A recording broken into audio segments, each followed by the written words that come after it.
ভাষাৰ বৰ্গীকৰণ CBCS C-3 আমি এটা কথা জানো যে সমগ্ৰ পৃথিৱীত ব্যৱহাৰ হৈ থকা যিবোৰ ভাষা সেই ভাষাবোৰ সংখ্যাৰ দিশৰ পৰা বহুত আৰু এই ভাষাসমূহৰ একোটা ভাষাৰ লগতে ইয়াৰ উপভাষিক তথা ইয়াৰ যিবোৰ স্থানীয় ৰূপ আছে এইসমূহেৰেও পৃথিৱীত বহুতো ভাষা সৃষ্টি হৈ আছে গঢ় লৈ আছে আৰু কাৰ্যক্ষেত্ৰত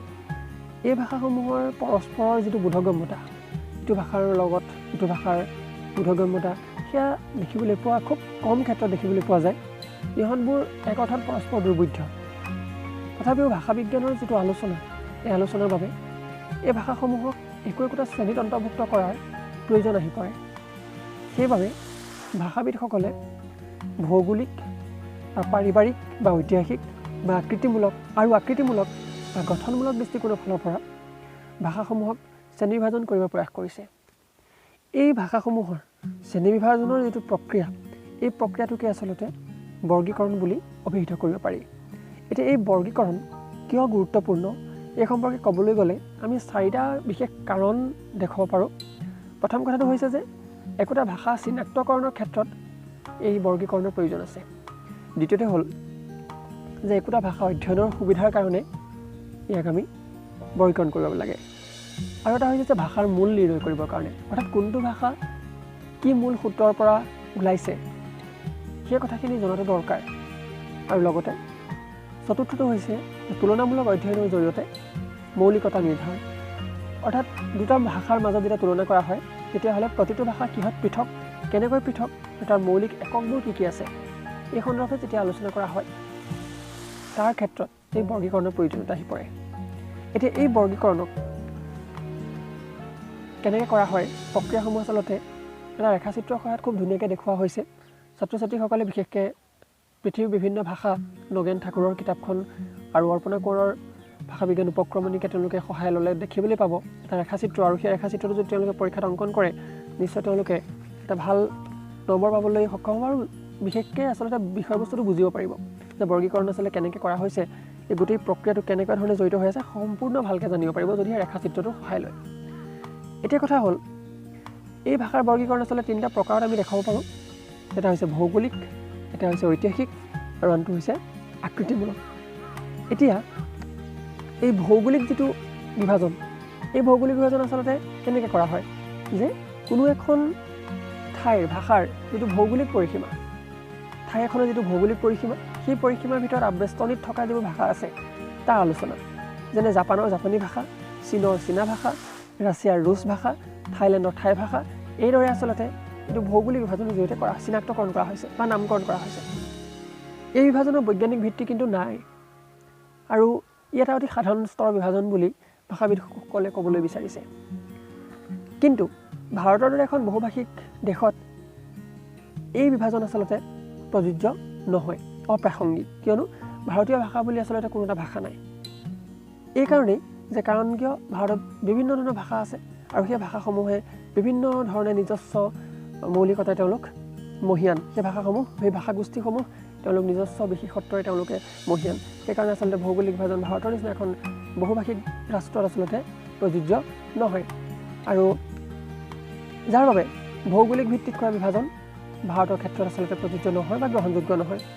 এটা মাত্ৰ প্ৰধান ভাষাৰ ব্যৱহাৰ হোৱা অঞ্চল বা জনবসতিৰ ক্ষেত্ৰতহে এই ভৌগোলিক বিভাজন আচলতে প্ৰয়োজন আছে অৰ্থাৎ য'ত যিখন ঠাইত কেৱল এটা মাত্ৰ ভাষা ব্যৱহাৰ হৈছে সেই ঠাইখনে আচলতে বা সেই ঠাইৰ ভাষা আলোচনা কৰোঁতে আচলতে কি হ'ব পাৰে এই ভৌগোলিক বিভাজনে গুৰুত্বপূৰ্ণ ভূমিকা গ্ৰহণ কৰিব পাৰে ইয়াৰ পিছত আছে ঐতিহাসিক বৰ্গীকৰণ ইয়াত আচলতে ভাষা এটাৰ অতীত ইতিহাস অধ্যয়নৰ জৰিয়তে ইয়াৰ প্ৰাকৃতিক ৰূপ নিৰ্ণয়ৰ যিটো পদ্ধতি আৰু আলোচনাৰ মাজেদি ভাষা একোটাৰ মূল নিৰ্ধাৰণৰ যিটো পদ্ধতি সেইটোৱে হৈছে ঐতিহাসিক বৰ্গীকৰণৰ মূল উদ্দেশ্য অৰ্থাৎ যিকোনো এটা প্ৰচলিত ভাষাৰ আলোচনা কৰিবলৈ যাওঁতে ইয়াৰ ভাষিক উপাদানসমূহৰ আধাৰত মূল উৎস বা যি উৎসৰ পৰা ভাষাটোৰ বিকাশ ঘটিছে সেই সন্দৰ্ভে আলোচনা কৰাটো বা তাক নিৰ্ণয় কৰা হয় এতিয়া ভাষাৰ আলোচনাৰ প্ৰসংগত বৰ্গীকৰণে ভাষাসমূহৰ পৰিয়াল একোটা চিনাক্ত কৰাত সহায় কৰে এতিয়া আমি জানো যে আমাৰ ইণ্ডো ইউৰোপীয় ভাষা পৰিয়াল আছে চীন তিব্বতীয় ভাষা পৰিয়াল বুলিও আছে এই যে ভাষা পৰিয়াল আছে এই ভাষা পৰিয়াল সম্পৰ্কে আমি কেনেকৈ নিশ্চিত হ'ব পাৰিলোঁ নে আমি আচলতে ইয়াৰ ইতিহাস অধ্যয়ন কৰিলোঁ। ইতিহাস অধ্যয়ন কৰি আমি ক্ৰমবিকাশৰ স্তৰ দেখা পালোঁ। ক্ৰমবিকাশৰ স্তৰ দেখা পোৱাৰ পাছত পৰৱৰ্তী সময়ত আমি এটা নিৰ্দিষ্ট ভাষা পালোঁ। এতিয়া যদি আমি অসমীয়া ভাষাৰ ক্ষেত্ৰতে চাওঁ, তেতিয়া আমি দেখিম যে প্ৰথমতে প্ৰাচীন অসমীয়া ভাষা, তাৰপিছতে চৰ্যাপদ আদিৰ লগত শ্ৰীকৃষ্ণ কীৰ্তনৰ লগত সম্পৰ্ক নিৰ্ণীত হ'ল। তাৰ লগত আমি আলোচনা যদি আগুৱাই যাওঁ, তেতিয়া আমি বঙলা, উৰিয়া আদিৰ ভাষাৰ লগত অসমীয়া ভাষাৰ যিটো সম্পৰ্ক, তাৰো পূৰ্বস্তৰত থকা আমাৰ প্ৰাকৃতসমূহৰ সম্পৰ্ক, সংস্কৃতৰ সম্পৰ্ক, ভাৰতীয় আৰ্য স্তৰ, তাৰপাছত একেবাৰে শেষত আমি গৈ পালোঁগৈ ইণ্ডো ইৰাণীয় স্তৰ বা তাৰো পূৰ্বস্তৰত ইণ্ডো ইউৰোপীয় ভাষা পৰিয়াল। এইদৰে আচলতে যিটো সম্পৰ্ক সূত্ৰ নিৰ্ণীত হৈছে, এই সম্পৰ্ক সূত্ৰ নিৰ্ণীত কৰাৰ যিটো পদ্ধতি আচলতে ঐতিহাসিক বৰ্গীকৰণে কি কৰিছে, সুস্পষ্ট কৰি দিছে। এনে বিভাজনৰ পৰা এটা কথা ধাৰণা কৰিব পাৰি যে অসমীয়া ভাষাৰ বিকাশ আৰু ইণ্ডো ইউৰোপীয় ভাষাৰ পৰা বহুকেইটা স্তৰ অতিক্ৰম কৰি অসমীয়া ভাষা বিকাশ লাভ কৰিছে। আৰু ভাষাৰ পাৰিবাৰিক বৰ্গীকৰণে এনেদৰেই ভাষাসমূহৰ মাজত সম্পৰ্ক আলোচনাৰ মাজেদি ভাষাৰ আলোচনাৰ বাট নিৰ্দেশ কৰি দিয়ে। অৱশ্যে ঐতিহাসিক আলোচনাই সকলো সময়তে ভাষাৰ সকলোখিনি বৈশিষ্ট্য কিন্তু প্ৰকাশ কৰিব নোৱাৰে, আৰু এই বিভাজনো কিন্তু বিজ্ঞানসন্মত বুলি আচলতে ক'ব নোৱাৰি। ইয়াৰ পিছত যদি আমি লক্ষ্য কৰি দেখিম আকৃতিমূলক বৰ্গীকৰণ। আকৃতিমূলক বৰ্গীকৰণৰ ক্ষেত্ৰত আমি মন কৰিলে গম পাম যে ভাষাসমূহৰ মাজত আকৃতি, প্ৰকৃতি, ধ্বনিৰ উচ্চাৰণ, ধ্বনিসমূহৰ ব্যৱহাৰ, পদৰ গঠন, ৰূপ গঠন, বাক্য গঠন, শব্দ ভাণ্ডাৰ আদি দিশৰ সাদৃশ্যৰ ভিত্তিত ভাষাসমূহক আন কিছুমান ভাষাৰ লগত সংযুক্ত কৰি আলোচনা কৰা হয়। আকৃতি বা ভাষাৰ গঠনৰ দিশৰ পৰা আলোচনা কৰিলে